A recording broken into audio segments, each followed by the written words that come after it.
Bienvenidos a Semanario Judicial. Hoy es sábado 6 de diciembre de 2025. Soy Laura Murillo y en los próximos minutos le presentaré un resumen de la información más destacada del Poder Judicial de la Federación que se generó a lo largo de la semana. Saluda a mi compañera Osiris Rostro en la interpretación en lengua de señas mexicana. Comenzamos.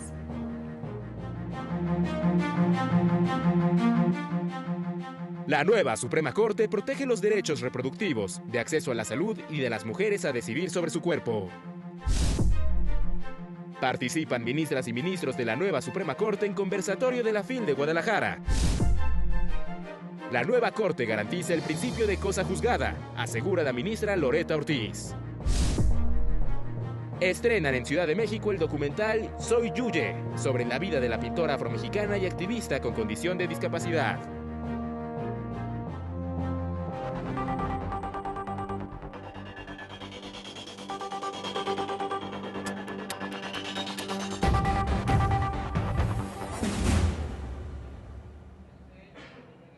Iniciamos con los asuntos tratados por el Pleno de la nueva Suprema Corte de Justicia esta semana. Nuestro compañero Mario López Peña tiene los detalles.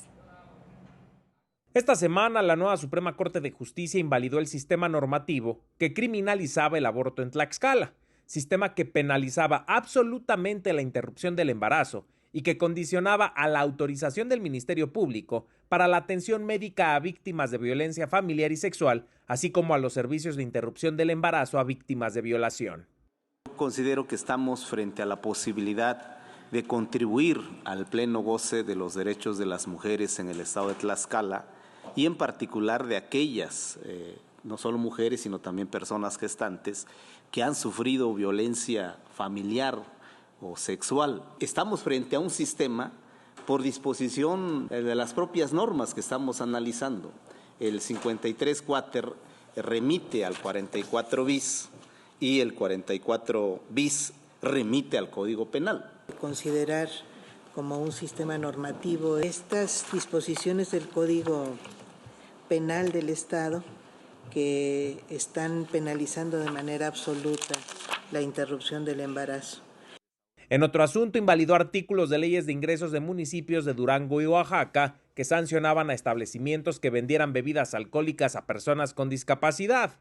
La sanción por vender bebidas alcohólicas a personas con discapacidad implica una distinción discriminatoria contraria al artículo 1 constitucional. En otro tema, revocó la sentencia de un tribunal colegiado y le ordenó dictar una nueva, en la que valore las pruebas con base en la doctrina de la propia Suprema Corte para que garantice la protección del interés superior de las infancias y las adolescencias en casos de bullying. En el asunto, la madre de un adolescente demandó de una escuela la reparación de daño moral por las burlas, maltratos y agresiones sufridas por su hijo.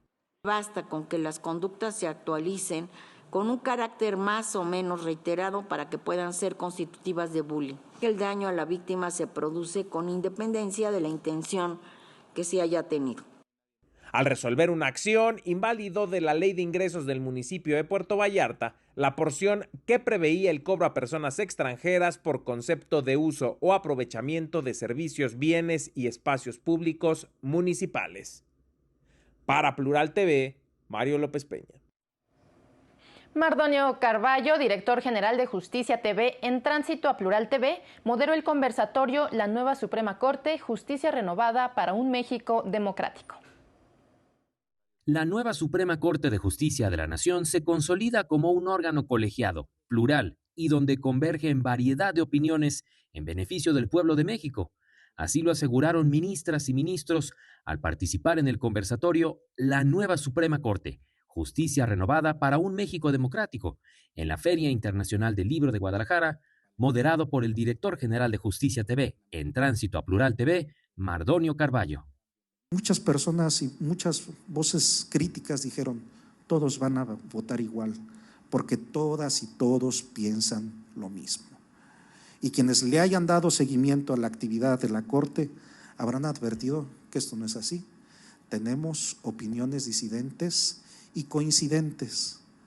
Y eso es precisamente parte del valor democrático y eso es lo que va a ir construyendo día con día la legitimidad democrática.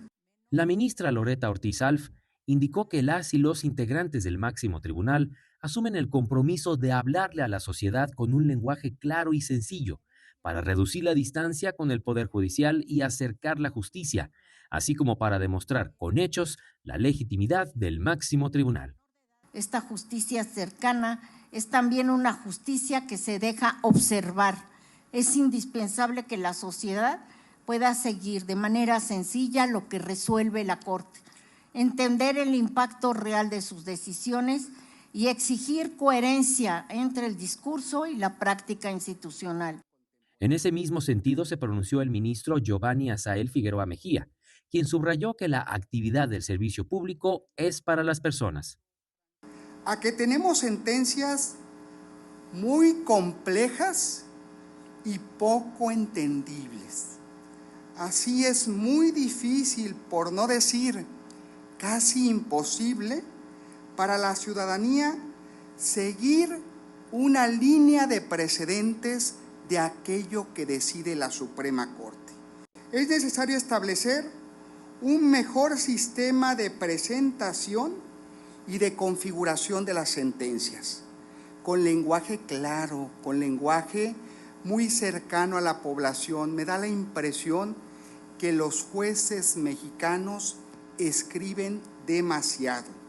Por su parte, la ministra Yasmín Esquivel Moza destacó la labor de la Corte en materia de perspectiva de género, que va más allá de integrar este instrumento a las sentencias, especialmente ante una realidad que le sigue arrebatando la vida a cerca de 10 mujeres todos los días por cuestiones de género. Tenemos que alzar la voz, y la vamos a alzar desde donde estemos, de la más alta tribuna de nuestro país, desde el Senado, de la Cámara, de la Presidencia de la República, de la Corte. Vamos a alzar la voz mientras haya mujeres violentadas en nuestro país. Finalmente, el ministro Irving Espinosa Betanzo celebró la transición de Justicia TV a Plural TV, como parte de la transformación de la Corte para acercar la justicia a todos los rincones del país. Una de las labores fundamentales que hace nuestro compañero, el maestro Margonio Carballo, a través de Plural TV, fíjense, qué elemento sustantivo cambiar el concepto de Justicia TV a Plural TV. Desde hace mucho tiempo que nuestra Constitución reconoce que somos una nación pluricultural, pero en realidad ese pluriculturalismo habrá llegado al ámbito de la justicia. Creo que algunos tendremos algunas opiniones. En mi consideración, todavía tenemos ese asunto pendiente. Con imagen de Javier Piña, Raúl Mendieta y Sergio Vallejo, para Plural TV, Jesús Daza. Durante su participación en la Feria Internacional del Libro 2025, el ministro Giovanni Figueroa dijo que los tribunales constitucionales deben contribuir a dar contenido a los derechos sin rebasar competencias. Giovanni Figueroa Mejía, ministro de la nueva Suprema Corte de Justicia, subrayó que en sus primeros meses de trabajo, el Tribunal Constitucional Mexicano ha protegido a personas que por vacíos legislativos no podían ejercer derechos. Y ante la presencia de una tía que cuidó, que educó, que le otorgó alimentos a una persona durante más de 40 años y esta persona fallece y esa pensión no se le puede otorgar a su tía que fungió realmente como una madre. Ahí entra la labor del Tribunal Constitucional Mexicano para crear la figura, por ejemplo, de madre de hecho constituida. Cuando el Poder Legislativo no le otorga ese derecho, ahí el Tribunal Constitucional Mexicano, como el mayor defensor del principio de igualdad y no de discriminación, a través de su jurisprudencia, tiene que llamar la atención al Poder Legislador. Al participar en la presentación de una obra en la Feria Internacional del Libro de Guadalajara, el ministro Figueroa Mejía insistió en la necesidad de que los tribunales constitucionales contribuyan a dar contenido a los derechos con una posición equilibrada, sin rebasar competencias. O por ejemplo, también cuando nuestro ordenamiento jurídico, al igual que en muchos otros de Iberoamérica, no se había desarrollado en sede constitucional o legal el derecho a la privacidad. y que la jurisprudencia constitucional comienza a poner las bases de este derecho. Para Plural TV, Mario López Peña.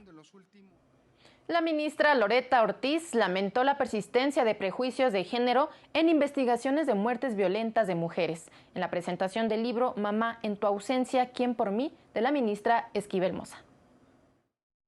La justicia no solo se mide en el número de sentencias que las personas juzgadoras emiten, sino en las vidas que cambian con ellas, destacó la ministra Yasmín Esquivel Moza. Lo anterior, como parte de la presentación de su obra Mamá, en tu ausencia, ¿quién por mí?, que aborda las consecuencias del feminicidio para niñas, niños y adolescentes en el marco de la Feria Internacional del Libro de Guadalajara. Y entendamos que la justicia no solo se mide en sentencias dictadas, sino en las vidas reparadas. No podemos seguir permitiendo que estas personas, menores de edad, sean ignoradas, desprotegidas, invisibilizadas. ¿Qué clase de adultos se convertirán si los dejamos en esta desprotección? ¿Qué futuro nos espera como país si no protegemos a los niños? Señaló que la justicia no termina en los tribunales, sino que realmente concluye hasta que los derechos de las personas que hayan sido violentadas sean verdaderamente reparados.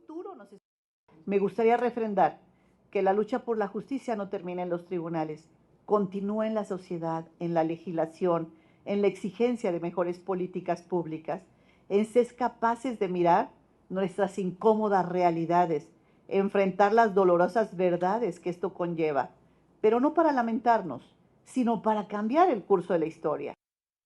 Por su parte, la ministra Loretta Ortiz Alf, quien participó como invitada en la presentación, lamentó que persisten los prejuicios de género al momento de investigar casos que involucran muertes violentas de mujeres. Compartió parte de su experiencia en la Comisión Nacional de los Derechos Humanos a principios de los años 2000. Llegaban los padres, niñas de 8 años. Y en ese momento decía el padre, es que se ha desaparecido, se ha debido con el novio, no tiene 8 años, no tiene novio, seguramente. Venga dentro de 10 días, les daban una bolsa de plástico con unos huesos. Y les decían, ya no se presente más, sino va a sufrir usted las consecuencias. Con imagen de Raúl Mendieta, Javier Piña y Sergio Vallejo, para Plural TV, Jesús Daza. Y en la Suprema Corte de Justicia fue presentado el libro La justicia indígena, una visión mexicana y latinoamericana.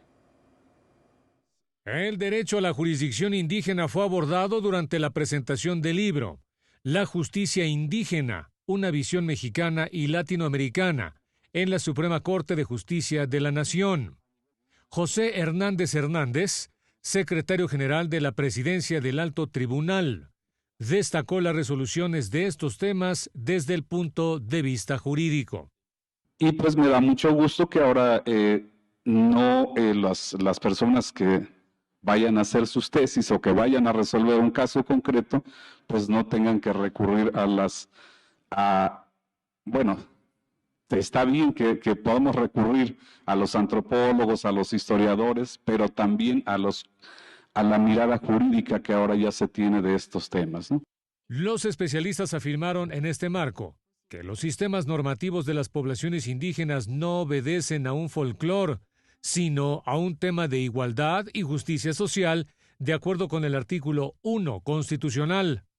Porque la forma en que operan los racismos en muchos contextos, incluido México, y las distintas instituciones, nos llevan como a ese lugar de exotismo en donde la justicia indígena tiene que ver con algo ajeno al ciudadano mestizo, al promedio, ajeno, digamos, a los grandes debates constitucionales o legales.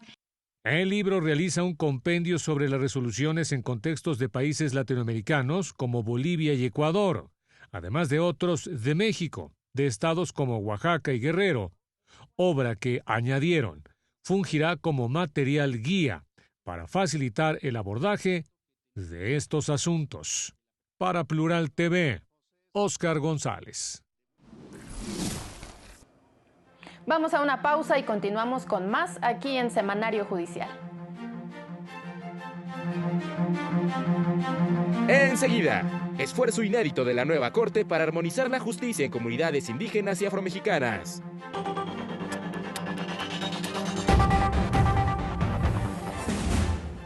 Y en más noticias, concluyó el segundo encuentro del diálogo entre justicias en la comunidad wixárika de Guadalupe, Ocotán, Nayarit. Nuestro compañero Juan Carlos González nos presenta las conclusiones.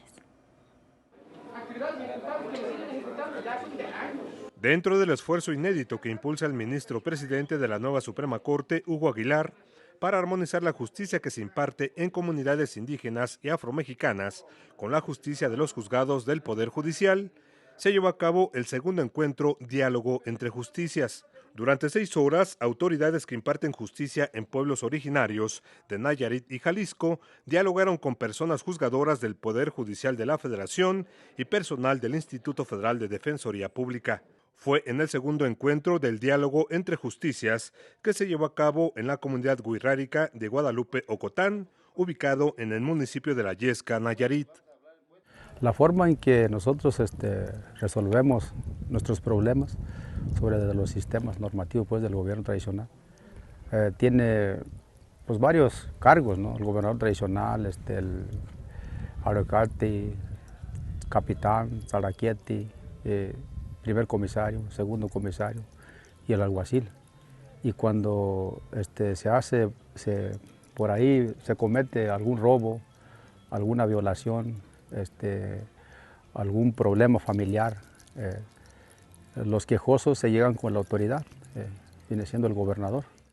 En las 3 mesas que se organizaron, las personas hablaron de las barreras que impiden una buena armonización entre la justicia que se imparte en las comunidades indígenas y afromexicanas y la que se da en tribunales y juzgados del Poder Judicial de la Federación.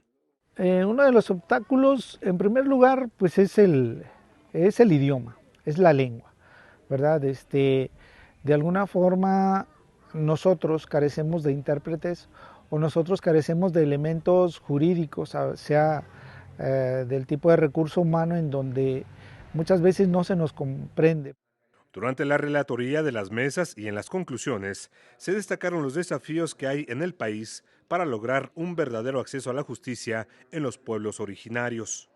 Pero creo que estamos poniendo buenos cimientos, porque aquí en Guadalupe, Ocotán, se establecieron, se aportaron muchas cosas que nos van a permitir a nosotros construir y avanzar en esta encomienda que nos ha dado el ministro presidente, quien está convencido precisamente de que este ejercicio era necesario, de que este ejercicio es necesario porque solamente así podemos avanzar. Un país con esta diversidad, con esta gran riqueza como lo es México, pues tiene que escuchar a sus raíces. La Defensoría Pública Federal quiere hacer su parte, quiere tomar responsabilidad en este acceso a la justicia para las comunidades indígenas y queremos ser ese puente de diálogo entre las dos justicias. ¿Y eso cómo lo vamos a hacer?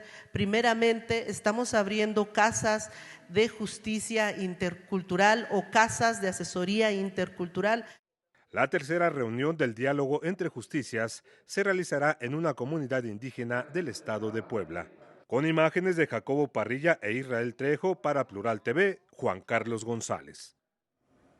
La ministra Loretta Ortiz señaló que la falta de regulación expresa de la acción de nulidad de juicio concluido no es razón suficiente para declarar su improcedencia. La ministra Loretta Ortiz Alf aclaró que la nueva Suprema Corte de Justicia de la Nación garantiza el principio de cosa juzgada.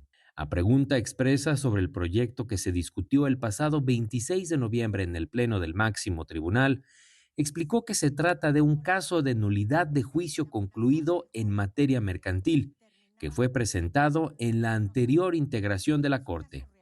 Pero la situación fue que yo llevé el proyecto y que lo llevé con el sentido mayoritario, es decir, no con la nueva Corte, con los anteriores ministros, porque yo fui presidente de la anterior sala. Indicó que presentó el proyecto conforme al sentido de la mayoría. Sin embargo, cuando era minoría, votó en contra, al considerar que se denegaba el acceso a la justicia. De acuerdo con un comunicado de la Suprema Corte, se trata del amparo directo en revisión 6585/2023, en el que una mujer solicitó la nulidad de un juicio ejecutivo mercantil ya concluido, al señalar que algunas de las personas demandadas habrían simulado actos jurídicos para aparentar insolvencia y así evitar el cumplimiento de obligaciones alimentarias frente a sus hijos. Así, indicó la ministra Ortiz Alf, se presentará un nuevo proyecto a petición del Pleno de la Suprema Corte, mas no de otros poderes de la Unión.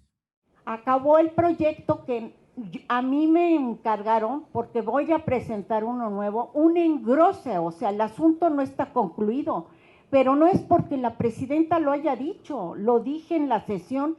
Con imagen de Raúl Mendieta para Plural TV, Jesús Daza. Perspectiva de género, interseccionalidad e interculturalidad son criterios que garantizan que la justicia no sea un privilegio, afirmaron representantes del Instituto Federal de Defensoría. Esta experiencia me dejó mucho daño, tanto a mí como a mis hijas, porque mis hijas ahora van a la escuela y regresan y me dicen, mamá, no quiero que vayas a Santa Marta.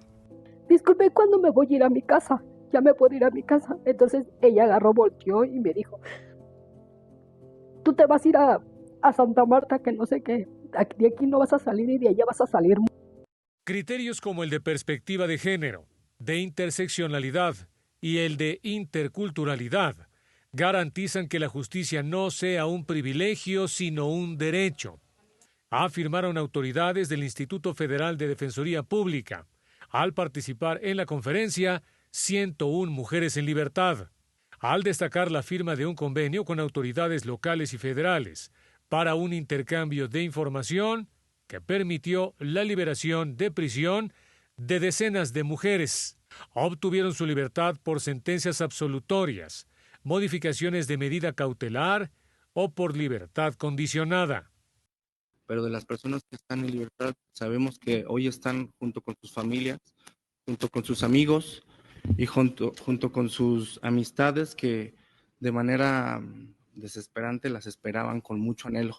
Joyce es una mujer que estuvo casi 15 años privada de su libertad y que tuvo el infortunio de enterarse que había sido la novia de un secuestrador. Y así cuenta cómo fue detenida. Me envuelven en una cobija, me golpean brutal, y te golpean exactamente cubierta para que las lesiones no sean visibles, o sea, solo se quedan internas.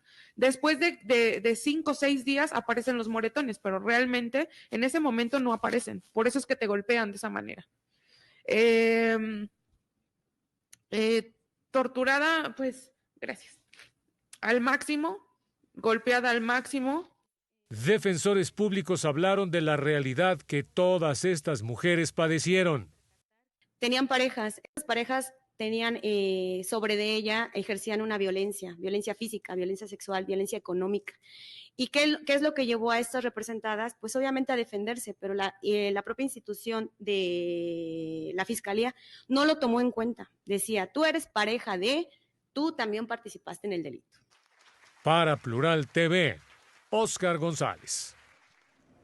El órgano de administración judicial tiene el compromiso de que la sociedad reciba un servicio con rostro humano y justicia social, dijo en entrevista para Plural TV Javier Molina, director de la Escuela Nacional de Formación Judicial.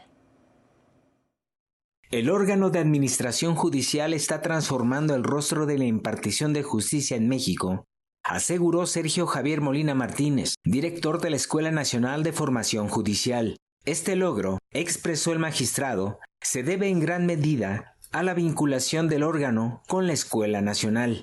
Le deja al país este profundo compromiso que mantenemos todas las instituciones encabezados por el órgano de administración judicial por conducto de la escuela para mostrar a la sociedad este rostro profesional en la impartición de justicia. La sociedad recibe un servicio con rostro humano y con justicia social, afirmó el director de la Escuela Judicial durante las conclusiones del Encuentro Nacional de Escuelas Judiciales. En el Poder Judicial de la Federación lo que se busca es capacitar, formar, acercar los conocimientos a las nuevas personas juzgadoras que se han incorporado y a las demás personas de la carrera judicial.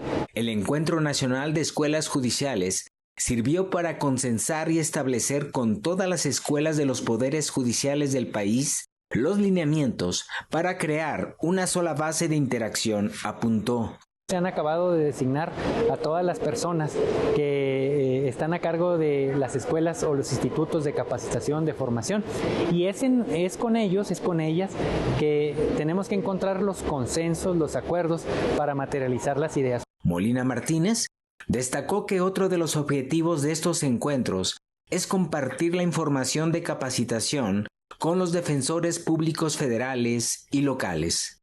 Plural TV, Miguel Nila Cedillo. Y en más noticias, expertas expusieron el impacto positivo de la aplicación de mecanismos alternativos de solución de controversias en las comunidades. La aplicación de los mecanismos alternativos de solución de controversias en entornos comunitarios puede generar grandes transformaciones sociales y culturales en el país. Incluso diría yo que es una herramienta que podría generar algunos de los cambios más importantes para el futuro de México y su gente. En el marco de los 16 días de activismo contra la violencia de género, especialistas dialogaron sobre los beneficios de la aplicación de estos mecanismos alternativos en las comunidades. La aplicación de los MAS en los diversos entornos, en las diversas materias, en conflictos vecinales, comunitarios, escolares, se centra en la comunicación, en primera persona, siendo importante expresar esas emociones y esos sentimientos que se generan al vivir ciertas conflictivas. Esto permite, obviamente, atender de una manera adecuada.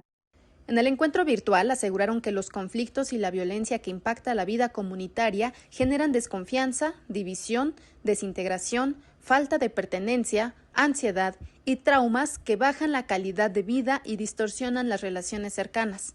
Por ello indicaron que para hacer frente a los conflictos es necesario contar con herramientas que permitan generar un proceso constructivo para evitar que la problemática escale, generar una sensación de justicia, evitar divisiones por conflicto y crear cambios culturales que no legitimen la violencia. Petra Hernández, integrante del Taller de Leñateros, una de las editoriales artesanales más emblemáticas de México, habló de los obstáculos que enfrenta en su labor en entrevista para Plural TV. Fundado en 1975 en San Cristóbal de las Casas, Chiapas, por la poeta Ámbar Past, el Taller Leñateros, editorial y colectivo artístico maya, continúa con su misión de difundir la cultura, el arte y los saberes de los pueblos originarios de aquella región, con técnicas ancestrales de reciclaje de materiales. Soy Petra Hernández, trabajo en el Taller Leñateros, es un papel reciclado. Lo que hacemos para cuidar el ambiente, no contaminarlos, reciclar. Pues hacemos todo, principalmente papel reciclado, cajas recicladas.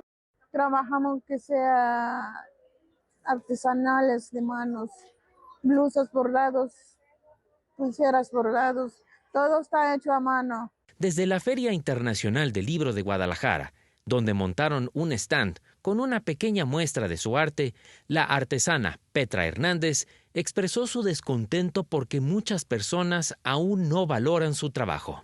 Vienen a regatear y cuando va uno al Soriana o Walmart, ahí no regatean, ven que el precio es lo que compran.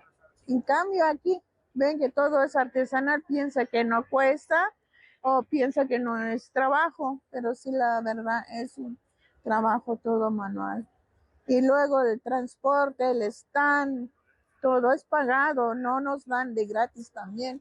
Y todavía nos vienen a regatear. Pese a las dificultades, indicó, es una tradición que se mantiene y se transmite a las nuevas generaciones, en apoyo a la comunidad y para visibilizar el conocimiento milenario de las comunidades indígenas, que incluso le mereció el Premio Nacional de Artes en 2022. Para que vean los niños que vienen futuros, pues que sepan valorar lo que se hace uno y que no se pierda la tradición también. Para Plural TV, Jesús Daza. Y este domingo se presenta en la Ciudad de México el documental Soy Yuyé sobre la artista plástica Santa Obdulia Hernández.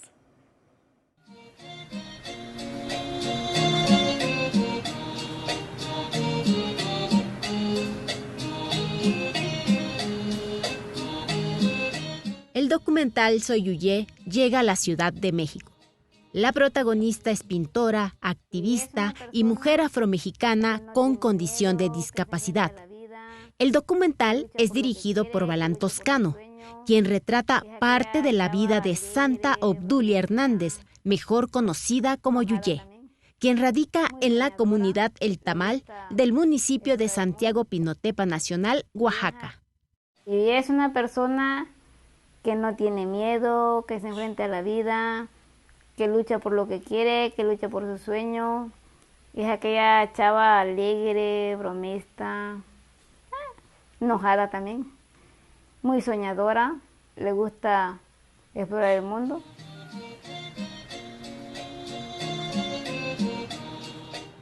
La búsqueda artística que emprendió Yuyé la llevó a ser alumna del maestro Francisco Toledo.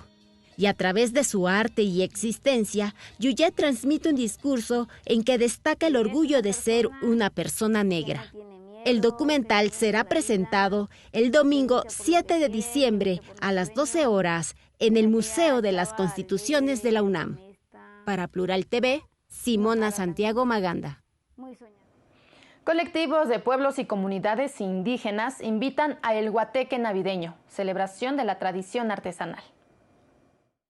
Este fin de semana no se pierde el Guateque navideño al que convocan colectivos de pueblos y comunidades indígenas en la capital del país. Del 5 al 7 de diciembre podrá conectar con el alma de México a través de talleres, música en vivo, gastronomía regional y arte hecho por manos de mujeres mexicanas. Habrá actividades como un taller de tejido de hoja de palma con artesanos de Tlamacazapa, Guerrero. Las artesanas de Chiapas enseñarán una técnica de panal que se elaboraba en el municipio de Sinacantán. También se hablará de técnicas, sentidos y contextos de los rebozos michoacanos, recuperando historias en lengua purépecha y en español para crear narrativas del rebozo como herramienta de cuidado y sanación. Asimismo, habrá un taller de diario creativo para conectar con nuestros deseos y propósitos del próximo año. En el ámbito musical, les espera el son por Nostalgia Huasteca, además de espacios de arte hechos por mujeres artesanas de Hidalgo, Puebla, Chiapas, Michoacán, Estado de México, Oaxaca, Guerrero, Campeche, Chihuahua y Querétaro. La cita es en Córdoba 148, en la Colonia Roma. Entrada libre. Para Plural TV, Jesús Daza. Gaudí llega a Reforma. El Paseo de las Culturas Amigas abrió la exposición que rinde homenaje a una de sus obras más admiradas, la Casa Batlló.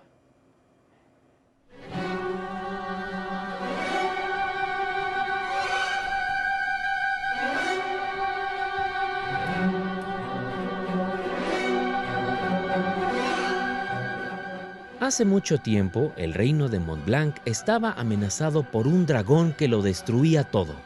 Para calmarlo, los habitantes sacrificaban cada día a una persona elegida al azar. Un día le tocó el turno a la princesa del reino. Cuando estaba a punto de ser devorada, apareció San Jordi, un caballero valiente que luchó contra el monstruo y lo mató con su lanza. De la sangre del dragón nació un rosal rojo, y San Jordi regaló una de sus rosas a la princesa. En la región que hoy es Cataluña, comunidad autónoma española, se encuentra un edificio que cuenta esta leyenda.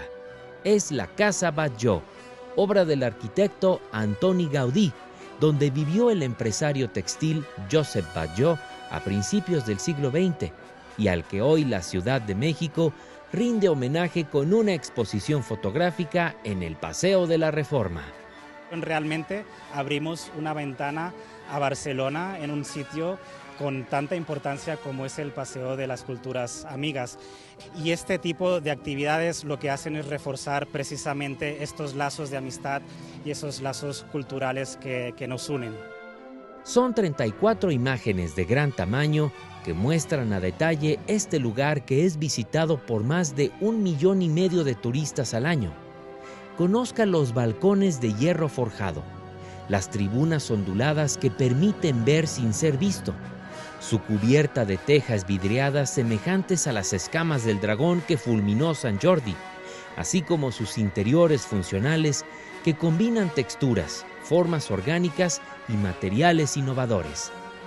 Es una obra llena de magia, inspirada en la naturaleza, inspirada también en la tradición local y bueno, que vale la pena conocer porque es muy inspiradora y nosotros también hacemos un esfuerzo por llevar ese legado de Gaudí más allá, por explicarlo a las nuevas generaciones.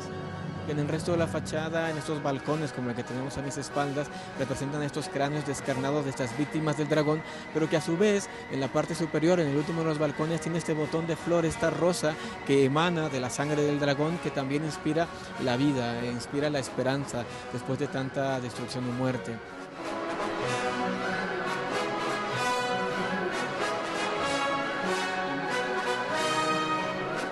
Este es el último fin de semana para visitar la exposición fotográfica Casa Batlló de Gaudí, la joya modernista del genio catalán, en el Paseo de las Culturas Amigas del Paseo de la Reforma. Con imagen de Marco Avendaño y Óscar Cedeño, para Plural TV, Jesús Daza. Antes de despedirnos, le invitamos a continuar en la señal de Plural TV. Así concluimos esta emisión. Soy Laura Murillo. Gracias por su atención y hasta pronto.